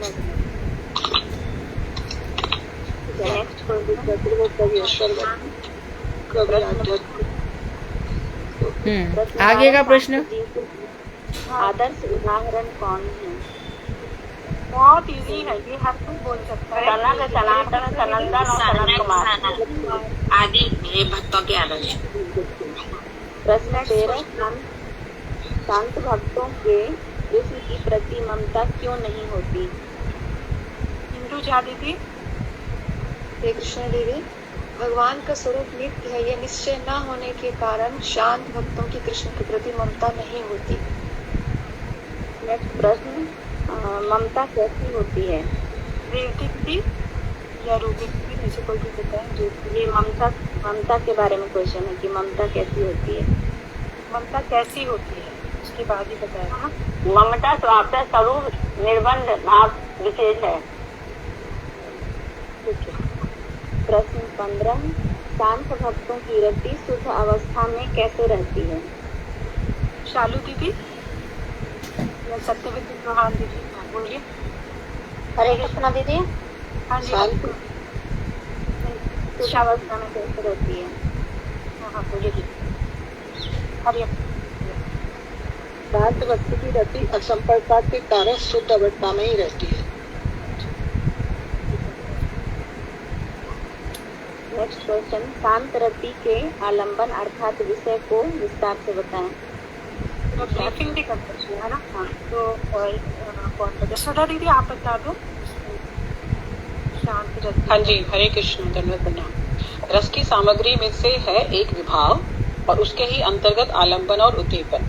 इसमें आलंबन विषय भगवान का वो स्वरूप जिसमें भगवान उनके लिए सच्चिदानंद घन स्वरूप होते हैं, अर्थात बहुत ही गाढ़ा प्रेम और आनंद होता है उनमें। आत्माराम शिरोमणि होते हैं, अर्थात अपने में ही मस्त रहते हैं और अपनी ही आत्मा के साथ रमण करते हैं। उनकी आत्मा कौन है सुधा जिसके साथ वो रमण करते हैं? श्रीमती राधा रानी। हाँ, आत्मा तू राधिका। आगे। परमात्मा परम आत्मा सर्वश्रेष्ठ आत्मा होते हैं, सदा स्वरूप प्राप्त अपने ही स्वरूप में मगन रहते हैं। गति दाता, ऊर्ध्व लोक में लोगों को गति देते हैं, पूतना की धात्री गति दी जैसे उन्होंने। दयाशील होते हैं, अपने भावों के प्रति। सुनो सुधा सुनो जी दीदी। हाँ, यहाँ पे पूतना नहीं आएगी, वो शांत रस की उपासक नहीं थी, वो तो भगवान की करुणा है उसमें आएगा। यहाँ शांत रस के उपासक लेने हमें मात्र। दीदी अगर हम कहेंगे कि वो गति दाता है तो वो तो अपने तो यहाँ पे जो शांत रति वाले है ना, उनको लगता है कि हमें वैकुंठ भगवान पहुंचा ही देंगे, ऊर्ध्व गति दे देंगे। तो यहाँ पर हमें क्या लिखना चाहिए दीदी उदाहरण में से? नहीं, शांत रस के कोई भी उपासक वैकुंठ तक जा सकते हैं। तूने संत कुमार को लिया था ना, जो वैकुंठ में, हाँ वहाँ तक गए थे। और कहाँ वो लोग कहाँ पूछना। हाँ जी। और दयाशील होते हैं, अपने भक्तों के प्रति अत्यधिक दयावान होते हैं और विभु विराट रूप में इस जगत में व्याप्त है। Next question. प्रश्न 17, शांत रति का आश्रय या जीव कैसा होता है? हिंदू भाई। हरे कृष्णा, दंडवत प्रणाम। आत्माराम होगा तब तापस होगा। आत्माराम अपने में ही मस्त रहेगा और जगत से। शांत रति के भक्तों के चिन्ह कैसे होते हैं? वो कैसे होते हैं, कैसे रहते हैं वो समाज में? शांत रति का जो आश्रय है वो जीव आत्माराम होगा या तापस होगा। आत्माराम तो बहुत ऊंची स्थिति है। या तापस होगा, तपस्वी होगा। उसका मन शांत रहता है विषयों से। आप देखकर बोलेंगे ना तो पता चलेगा। अपने में ही वो मस्त रहेगा। नहीं, अपने में मस्त कहाँ है? वो तो भगवान की उपासना कर रहा है ना। आत्माराम कहाँ है? बोलो कौन कौन से चिन्ह है भक्तों के? हरे कृष्णा दीदी। हाँ हरे कृष्णा दीदी। हाँ। नासिकाग्र दर्शन, अवधूत चेष्टा और उनका प्रदर्शन करते हैं। हाँ दीदी सारे हैं क्वेश्चन नेक्स्ट पूछा हुआ है जिसमें उनके अनुभव बता रहे हैं, शांत रस के अनुभव। हाँ तो उसमें विचार। ठीक है। प्रश्न 18, शांत जीव का स्थायी भाव क्या है? अनुराधा दीदी। शैला दीदी। जी दीदी, चम्मच गुड़ वर्जित अतीन्द्रिय स्वप्रकाश और चिन्हगल किसी मुकुंद नामक वस्तु की साक्षात्करण की रति ही इसका स्थायी भाव है। ठीक है। 19 शांत रस की उद्दीपन बताएं। सत्यवती दीदी। हरे कृष्ण। प्रधान उपनिषद श्रवण, एकांत स्थान में रचती, अंतर्वृत्ति विशेष की स्फूर्ति, तत्विचार, विद्या शक्ति का प्रभाव, विश्व रूप का दर्शन, तत्वविद आत्मा का संसर्ग, ब्रह्मसूत्र अर्थात समविद लोगों के साथ उपनिषद और वेदांत सूत्रार्थ विचार, ये सभी शांत रस में उद्दीपन माने गए। उद्दीपन माने, ठीक है। ठीक है। शांत रति के अनुभाव बताएं। बहुत आसान दीदी मेरे पास जब आपने बोला था दीदी, आदर, निर्देशता, निर्ममता, निरंकारिता और मौन इत्यादि जो है ये शांत रति के अनुभाव है। और भी है अनुभव, थोड़े से और भी बताइए। मतलब दीदी ने 12 बताए थे टोटल। 13 होते हैं टोटल 13 होते हैं, इसमें हमें ठीक है। बोलिए, चलिए और कोई बोलिए। मोहिनी दीदी आप बोलिए। हाँ दीदी, पहला है नासिकाग्र का दर्शन, अवधूत चेष्टा, जाते समय 4 हाथ दूरी तक दृष्टिपात, अंगुष्ठ तर्जनी स्पर्श रूप ज्ञान मुद्रा प्रदर्शन, भगवत विदेशी के प्रति द्वेष रहित, भक्तों का साधारण सम्मान, आत्यांतिकी संसार धन स्वरूप सिद्धि के प्रति आदर, लिंग और स्थूल, ये सब ये है अनुभाव है। और दोनों शरीरों की अनावेश के साथ स्थिति रूप जीवन मुक्ति का बहुत आदर, निरपेक्षता, निर्ममता, निरअहंकारिता और मौन इत्यादि क्रिया समूह ही शांत रति के अनुभव। दीदी नेक्स्ट क्वेश्चन। दो तीन ही रह गए। बोलिए हेमा दीदी।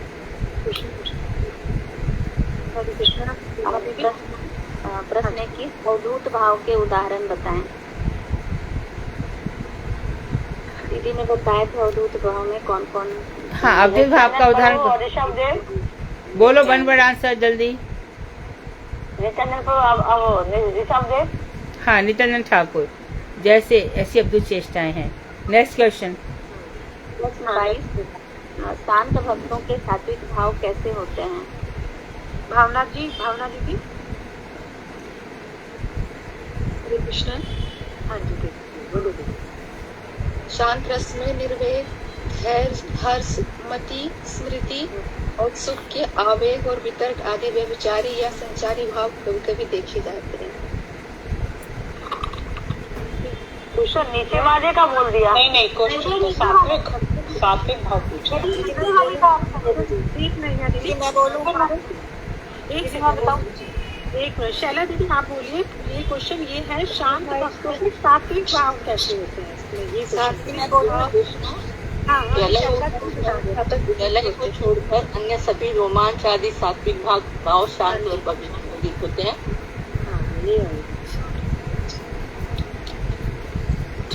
थोड़ा भाव तक ही रहते हैं, दुआई अवस्था तक ही होते हैं। कभी शरीर के कारण ये सभी सात्विक भाव केवल धुमायित अवस्था तक उदित होते हैं। कभी कभी ज्वलित प्रकाशित होते हैं, कदापि या उद्दीप्त नहीं होते। नेक्स्ट प्रश्न हो गया है।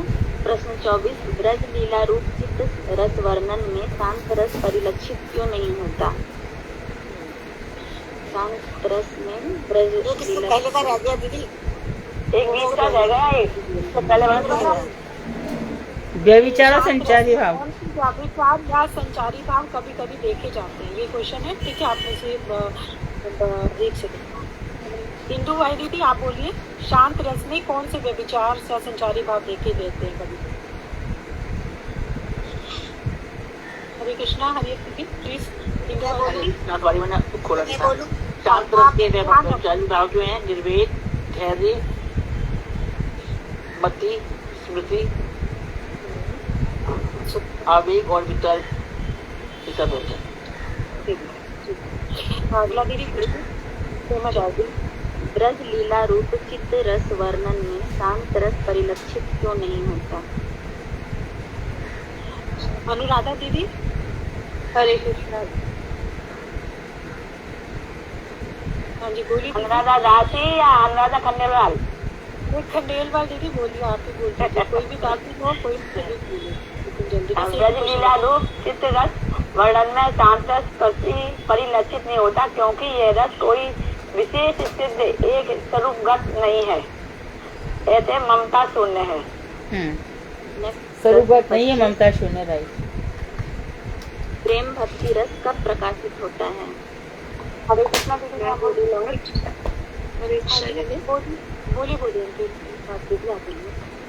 जीवों के बहुत भाग्य से ही भगवत स्वरूप में ममता उदित होती है। उस ममता के उदय होने पर ही सुखरति प्रेम रूप से पुष्ट होती है। उस समय प्रीति भक्ति रस प्रकाशित होती है। बहुत अच्छे, आज सबने बहुत अच्छा अच्छा आंसर था। हाँ, और तुम लोग आंसर साइड में लिखे रहते हैं ना पॉइंट्स, तो और भी अच्छा हो जाएगा, फटाफट आंसर होंगे। क्वेश्चन बनाओ अपने साइड में, पेपर्स पे अपने आंसर भी लिखोगे तो बहुत अच्छा है। तो कल हाँ, इसीलिए अच्छा हो गया, फटाफट तैयारी करते हैं तब आप एक भी नहीं पूछते हैं। एक ही क्वेश्चन पूछा है आज, और जिस दिन नहीं होता उस दिन पूछती हैं दीदी। आज हम देखते रह गए, आज आपने सिर्फ एक ही क्वेश्चन पूछा दीदी। 3 क्वेश्चन दीदी, 3-4 पूछे आपसे। नहीं, एक ही पूछा था, सिर्फ एक ही पूछा आज, और आज सुबह से तैयारी करी है हमने। कौन कौन बोल रहा है ये? मुझे नाम नहीं दिखाई दे रहा है। विनीता दीदी है। विनीता के, हाँ विनीता, ये बात तो सही है। विनीता आज आंसर बोलिए। और विनीता अगली बार तैयार हो, मैं तुमसे पूछने वाली हूँ। ठीक है दीदी। हाँ हाँ, तो अच्छा तुम सोचो, आंसर तैयार हुई तो पढ़ाई अच्छी हुई ना। अच्छे बच्चे पढ़ के बैठते हैं। हरे कृष्णा दीदी, एक प्रश्न अभी बना के पूछ लेते हैं। हाँ हाँ, अब ये ठीक है, ये ठीक है। पूछो पूछो पूछो। हाँ। ये सही रहेगा। देखो जो इंटेलिजेंट बच्चा है प्रयास जरूर करेगा। दीदी बीच में से 3 क्वेश्चन भी तो रह गए ना। दीदी इतने होशियार भी नहीं है कि जो एकदम से ऐसे दे देंगे। अरे कोशिश करो विनीता, घबराओ मत। दीदी, आत्यांतिकी संसार भ्रंश रूप सिद्धि के प्रति आदर का मतलब क्या है? वाह, क्या पूछा। ये तो आसान है। सोच रही थी। बोलो। आत्यांतिकी श्रद्धा। बस आत्यांतिकी का ही पहले आप थोड़ा मतलब बता दो, फिर धीरे धीरे करके आगे बढ़ो। विनीता बोलो।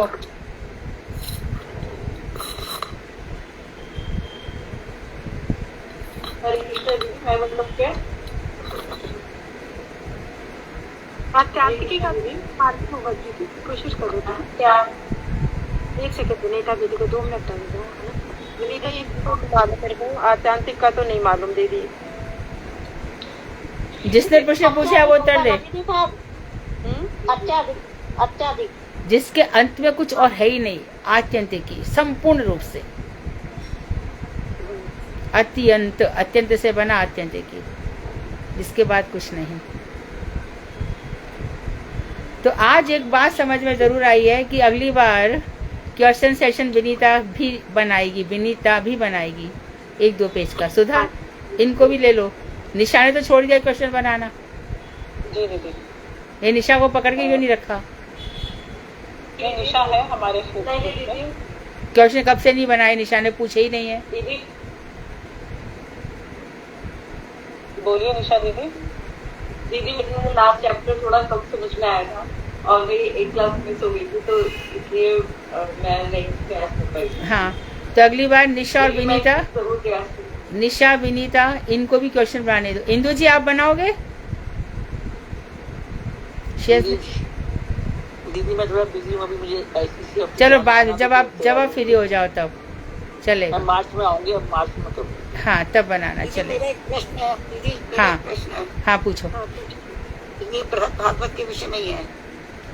जैसे इसमें जब उत्तरा ने उनसे पूछा था परीक्षित जी से, तो उन्होंने भागवत की कथा सुनाई थी उनको, मगर इसमें जैसे गोप कुमार बार के विषय हैं सारे, ये तो कुछ नहीं है भागवत में। सुनो ऐसा है।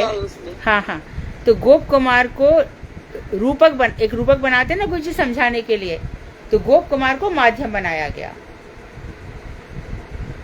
इतना ही समझना चाहिए, गोप कुमार को माध्यम बनाया गया। तब बताया गया कि मंत्र की सिद्धि से गोप कुमार कहाँ तक पहुंच सकते हैं, वैकुंठ तक भी पहुंचे। उसके बाद क्या हुआ? अच्छा, मतलब ये कहने का ये मतलब है कि हम भी अगर इस तरह से वो यस करेंगे तो हम भी कहाँ के कहाँ पहुंच सकते हैं। यस मंत्र के प्रभाव से। और भगवान हर वक्त हर बार कह रहे हैं, देखो गोप कुमार, मैंने उस समय तुम्हारे हृदय में ये बताया था, ये प्रेरणा दी थी, तुम्हें यहाँ पहुंच पाया, तुम्हें यहाँ से मिलवाया था। ये सब भगवान बता रहे हैं कि हर स्थिति, हर परिस्थिति सब मेरे द्वारा क्रिएट है, सबके साथ मत्तः सर्वम प्रवर्तते, सब कुछ मुझसे चल रहा है। तो अभी देखो, मैं आपसे कहती हूँ कि चलो मैं आपसे कहती हूँ आप बहुत अच्छे हो। ठाकुर जी कहेंगे अरे मुझे पता है इसके कितने जन्मों की कहानी मुझे मालूम है, तो मुझे मैनेज करने दो, तुम लोग शांत रहो। हम सबके साथ ऐसा ही होता है, सेम मंत्र जाप कर रहे हैं, लेकिन किसी का जल्दी, किसी का देर से, किसी का कोई फटाफट सन्यासी बन जाता है, कोई सन्यासी छोड़ के बाहर चला आता है, क्योंकि भगवान बहुनाम जन्मनान्ते, बहुत जन्मों के अंत में। तो ये गोप कुमार बताया जा रहा है। पुरंजन उपाख्यान में भी वही है कि तू पहले इसी का चिंतन करता था। हाँ, जैसे कनक कामनी प्रतिष्ठा, गुरुदेव कहते हैं ना, कामनी करती है, मत समझो कि पुरुष को ही कामनी, स्त्री को भी पुरुष का। तो हमारे लिए काम, क्रोध, मतलब मोह, ईर्ष्या, ये षड विकार, ये सब ठाकुर जी के यहाँ रहते हैं। तो गोप कुमार के माध्यम से बताया गया कि किस तरह से मंत्र हृदय को शांत करता है। ये विषय विकार मन में आएंगे ही, सुमति कुमति सबके ये रहेंगे। बहादुर वही है, बहादुर वही नहीं है जो दानवीर है, बहादुर वो नहीं है जो कर्मवीर है, बहादुर वो नहीं है युद्धवीर है, बहादुर वो है जिसने अपने हृदय के इन सब विकारों को जीत लिया। वो सब बहादुर नहीं है जिसने युद्ध में जान दे दी। या हमारे अंदर में काम आया, कोई काम ना आ गई, या संसार अर्थ में जिसको काम दिया जाता है, स्त्री पुरुष के प्रति आकर्षण, क्रोध, मद, अभिमान, जरा सी बात पे मुझे देखो मैं ये हूँ, मुझे देखो मैं ये हूँ, मैं तो, ये दो शरीर है ना, स्थूल शरीर, सूक्ष्म शरीर, इन्होंने तो मार रखा है, सारे संसार को खत्म करके रखा हुआ है। सुसाइड कौन करता है? कौन करता है? वही लोग तो कर रहे हैं जो स्थूल शरीर वाले हैं, अपराधी हैं ये, दुख और सुख को सोच रहे शरीर के हैं। मेरे पास बहुत पैसा है, अरे तेरा शरीर भी पैसा, आत्मा का क्या लेना देना है पैसे से? मैं बहुत गरीब हूँ, आत्मा का कंगाल से क्या लेना देना है? पहले बहुत पहले की बात है, बहुत पहले की, मैं कम से कम आपको कह सकती हूँ कि 50 साल पहले की बात, पर मैंने देखी है, बहुत छोटी थी मैं, तब की बात है। एक थे 3 कौड़ी बाबा, उनकी झोली होती थी ना, उसमें माला थी, उसके दूर दूर तक प्रकाश निकलता था।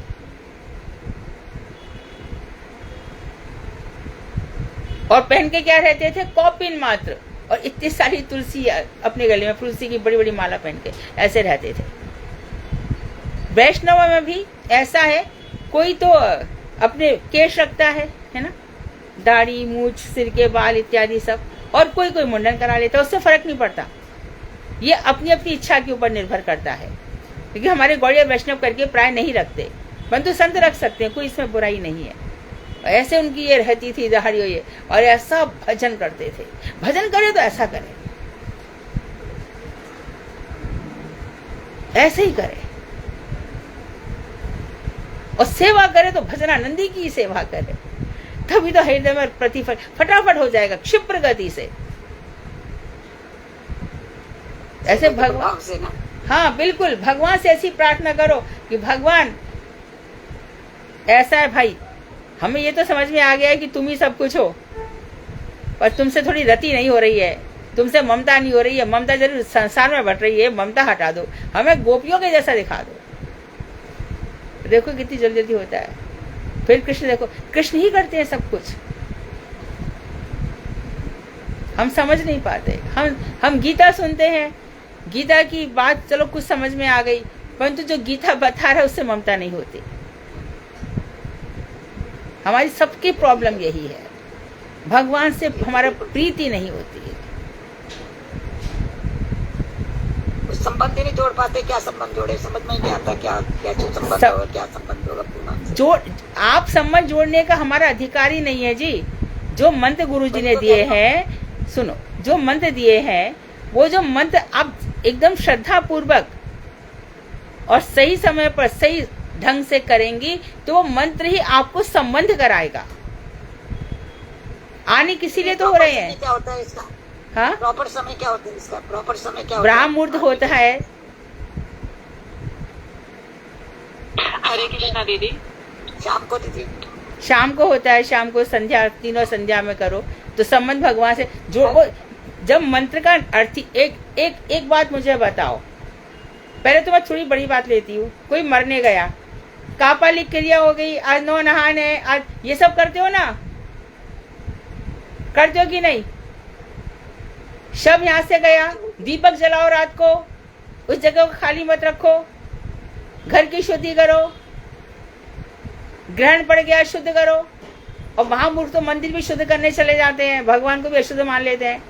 जब इतनी सब बातें समझ में आती हैं, और अच्छा टोटका, नजर लग गई है, राइनॉन उतार दो, उतार दिया, अब तो उतर गई, चलो देखो इसको नजर लगी, इसकी आंखें की पुतली खड़ी हो रही, क्या क्या ऐसे लोग बोलते हैं, उतार दी। एक टोटका, जरा सा टोटका था। अच्छा, घर से लड़की विदा हो रही है, पानी का कलश लेके खड़े हो जाओ। ये सब चीजें काम करती है, और जो मंत्र राज है वो काम नहीं कर रहा हमारे ऊपर।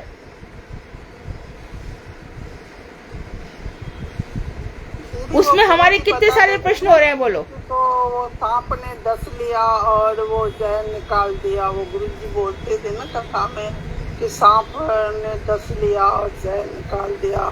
अरे वो जरा सी वो मदारी, वो सांप पकड़ने वाला सपेरा, जरा सा बीन बजाता है, सर्प वश में हो जाता है।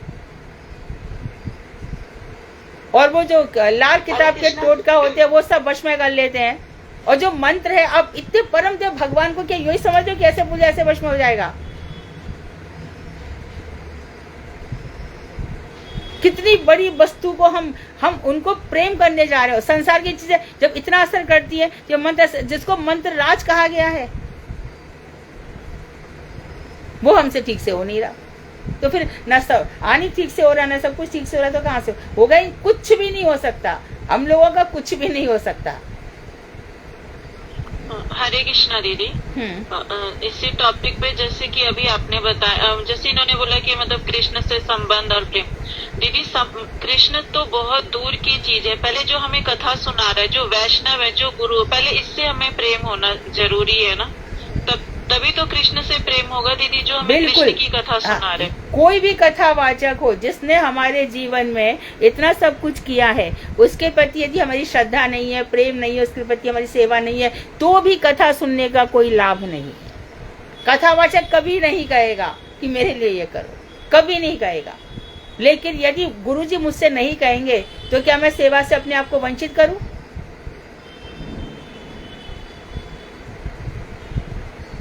सेवा तो हमें खुद से करनी है ना, अपने आप से सोचना चाहिए कि सबने सेवा करनी है। तो वही तो, जब सब आप सिस्टम से चलोगे तो सब ठीक होगा। आप छलांग लगाना चाहोगे तो कुछ भी नहीं मिलेगा, बार बार गिर जाओगे, कुछ भी हासिल नहीं होगा। सिस्टम से चलना पड़ेगा। मंत्र हमें दिए हैं, मंत्रों की शक्ति समझो, मंत्रों की शक्ति समझो। मैं भगवान को 1000 नाम से पुकारती हूँ, मैं भगवान को पुकारती, चलो हे विश्वेश्वर, मेरे को कुछ भी नहीं होगा, विश्व की सृष्टि कर रहा है, मेरी भी सृष्टि कर दी, क्या हो गया? हे सृष्टि करता, कौन सी? हे प्रलय करता, हे प्रलयंकारी, कुछ भी नहीं होगा, सारे संसार का हो रहा है। लेकिन जहां मैंने उनसे कहा हे श्रीनिवास, हे राधा रमण, हे मनमोहन, ये मुझे असर करेंगे, और मैंने कहा हे जगदीश, मुझे कुछ असर नहीं होगा। नामों का भी इतना तो प्रभाव है। तो भगवान को प्यार से बुलाओ। राधा दामोदर जी, राधा रमन जी, आप जानते सब कुछ हो, पर लेकिन बोलने के लिए न अपने हृदय के, सब कुछ बात यहाँ पे होनी चाहिए मन में, बाहर से कुछ भी नहीं होने वाला। पहले करो आचार, फिर करो प्रचार। पहले आचरणशील होना चाहिए। जो कुछ बातें कही गई है, बामन गोस्वामी महाराज की एक बात हमेशा ध्यान रखो, वो कहते थे कि शास्त्र जितने भी हैं मेरे लिए हैं, और यदि तुम मेरे हो तो तुम्हारे लिए भी हैं। अर्थात शास्त्र में जो बात कही गई है, ये सब जो हमें बताया जा रहा है शास्त्रों के अनुसार, वो हम सबके द्वारा पालन किया जाना चाहिए। सबके लिए है ना वो बातें, शास्त्र सबके लिए, बिल्कुल। तो अभी दीदी टाइम बहुत हो गया, 32 हो गए दीदी, 4:32। हाँ, और हमने ऐसे बहुत से लोग हैं, हमने तो अपनी अर्जी दे दी है, अब भगवान की मर्जी है। भगवान तेरे बाप के नौकर हैं, क्यों करेंगे? कैसे दे देते अर्जी, पता नहीं। इसलिए हाँ, भजन नहीं करना है, बस छलांग लगानी है, ऊपर के उसमें पहुंचना है, कुछ नहीं होगा। मानो देखो दुर्योधन के सामने भगवान खड़े, शिशुपाल के सामने खड़े हैं, पौंडीवासी के सामने, उनके हृदय में प्रेम आ रहा है क्या? मन में इतना सब कुछ भरा पड़ा है, सामने वैष्णव हो, गुरु हो, कुछ भी नहीं होगा। मन में द्वेष भरा पड़ा सारा। फिर तो सबसे पहले अपने हृदय को एकदम वाचो बेगम, मनो बेगम, जीवा बेगम, उदर बेगम, उपस्थ बेगम, ये सारे वेग शांत करो। ददाति प्रतिगृणाति, सबके साथ हमारा दिन ले लो। शिक्षास्तक चेतो दर्पण मार्जनम। देखो हमसे बढ़कर हमारा हम ही अपने मन को जान सकते हैं। हम ही अपने मन को जान सकते हैं कि हमारे मन में क्या चल रहा है। मैं कह दूं नहीं शालू मेरा मन बहुत अच्छा है, तो क्या अच्छा है मेरा मन? मैं कह दूं नहीं शालू मेरा मन तो बहुत खराब है, तो मैं बनावटीपन क्यों करूं? जो कुछ करना है हमें अपने लिए अपने मन को देखना है। अपने को पता ही है हमारा क्या दायरा है, हम किस उसमें है।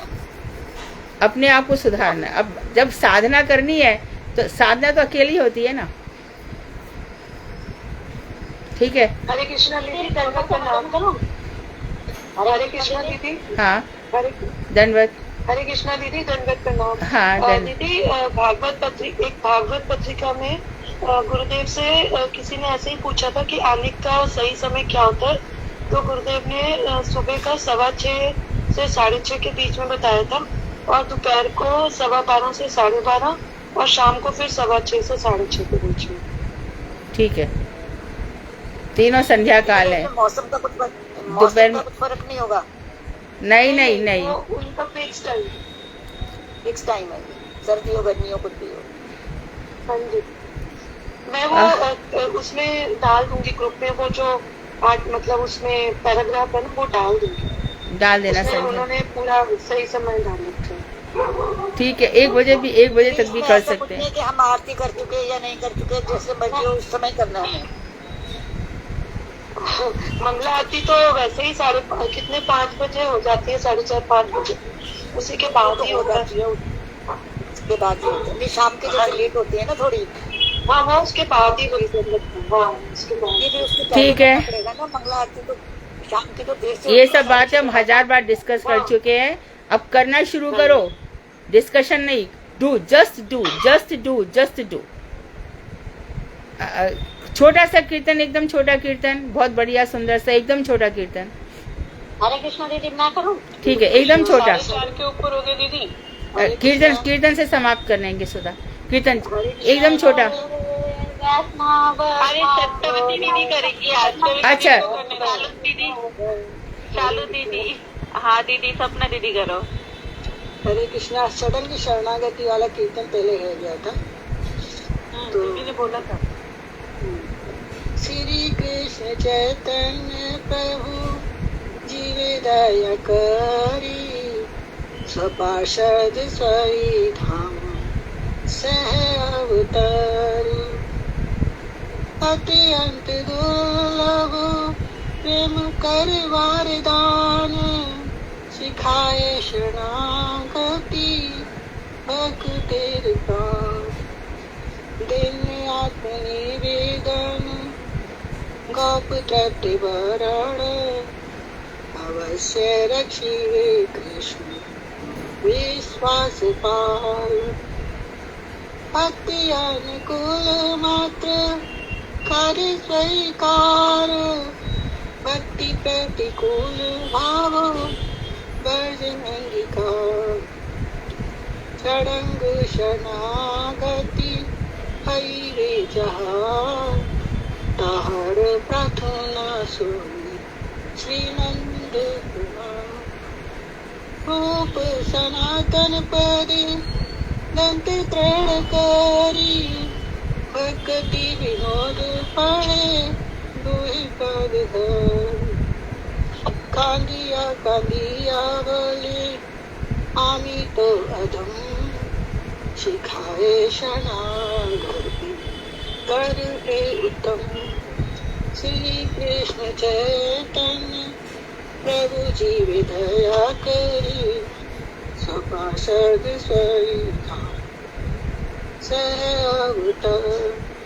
जय स्वपार्षद जय गौर हरि स्वपार्षद जय गौर हरि जय भक्ति विनोद ठाकुर भक्ति विनोद ठाकुर भक्ति विनोद। हरे कृष्णा। बहुत सुंदर। इन्होंने पहली बार गाया, मुझे लगता है कि शायद मैंने इनके अपने जीवन में इनको पहली बार ही गाते सुना है, सबके सामने। गुरुदेव का फेवरेट कीर्तन है दीदी। अच्छा, मेरे गुरुदेव बहुत ही करते हैं।